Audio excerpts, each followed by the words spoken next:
নারীদের জন্য কী ধরনের সাজসজ্জা বৈধ? নারীদের জন্য কী ধরনের সাজসজ্জা বৈধ হবে? ইসলাম এই ক্ষেত্রে কিছু মূলনীতি আরোপ করেছে।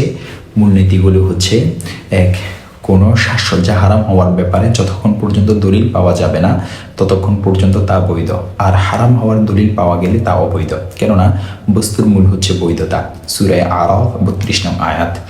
২, সাজসজ্জা করতে গিয়ে নারী পুরুষের বেশ ধারণ করতে পারবে না, যেমন চুল এত ছোট করে ছাঁটা যার কারণে দূর থেকে দেখে পুরুষের মতো মনে হয়, পুরুষ যে বাবরি চুল রাখে এমন মনে হয়। দেখতে পারেন সহিহ বুখারী হাদিস নং 5885।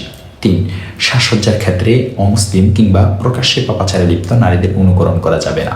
দেখতে পারেন সুনানে আবু দাউদ হাদিস নং 4031।